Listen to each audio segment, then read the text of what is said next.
त्या दूध संस्थांना आम्ही लागेल ती मदत करू. चेअरमन नावीद मुश्रीफ.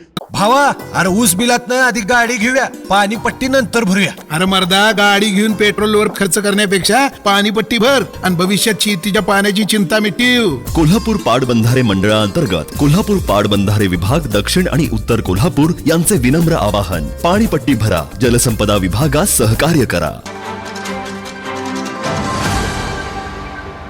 गोकुळ निवडणुकीच्या पार्श्वभूमीवर काहींनी जाणून बुजून आपल्या दूध संस्थांच्या विरोधात न्यायालयात याचिका दाखल करून आमच्या संस्थेची बदनामी सुरू आहे असा आरोप करत काही दूध संस्था प्रतिनिधींनी गोकुळ संचालक मंडळाची भेट घेऊन आपल्या अडचणी संचालक मंडळासमोर मांडल्या होत्या.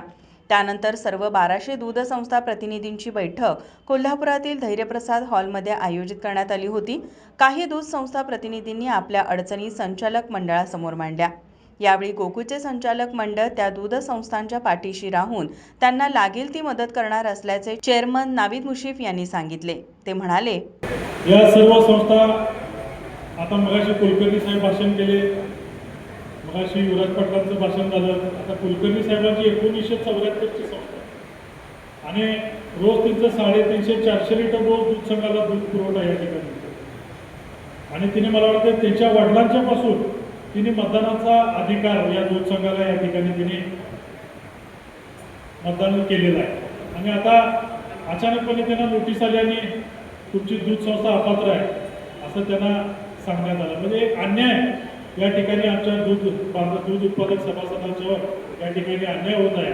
याला लढा म्हणून आपण सर्वजण, मी तुमचं मनापासून सगळ्यांचा आभार मानतो की तुम्ही जी एकजूट या ठिकाणी दाखवला आणि आमच्या सर्व संचालक मंडळाला काल प्राथमिक स्वरूपात तुम्ही सर्वजण आम्हाला विनंती करण्यासाठी आला आणि तुम्ही सगळे संचालक आमच्या पाठीशी राहा अशा पद्धतीनं तुम्ही आम्हाला या ठिकाणी जे विनंती केला त्या विनंतीला आम्ही सर्व संचालक मंडळ तुमच्या विनंतीला मान देऊन आम्ही या ठिकाणी उपस्थित राहिलो. तुम्हाला लागेल ती मदत करण्यासाठी आम्ही गोकुळ दूध संघाच्या माध्यमातून तुम्हाला आम्ही त्या ठिकाणी मदत करू असा विश्वास या ठिकाणी देतो. आज दूध संस्थेला वाड्या वस्त्यातून धनगरवाड्यातून आपल्याला दूध या ठिकाणी येते आणि आमच्या तिथंपर्यंत आमच्या टेम्पोच्या माध्यमातून त्या ठिकाणी दूध आल्याचं संकलन करण्याचं काम आमच्या गोकुळच्या माध्यमातून त्या ठिकाणी चालू आहे. यावेळी गोकुळचे संचालक विश्वास पाटील आबाजी, अरुण डोंगळे, युवराज पाटील बापू, बाबासाहेब चौगले, अमरीश सिंह घाडगे, अमर पाटील, बयाजी शेळके, प्रकाश पाटील, शशिकांत पाटील सुवेकर, किसन चौगले, शौमिका महाडिक, बाळासाहेब खाडे, नंदकुमार ढेंगे, कर्णसिंह गायकवाड, सुजित मिंचेकर, अभिजित तायशेटे, संभाजी पाटील, अंजना रेडेकर, मुरलीधर जाधव, अजित नरके उपस्थित होते. माझा महाराष्ट्र न्यूजसाठी रोहन पाटील, कोल्हापूर.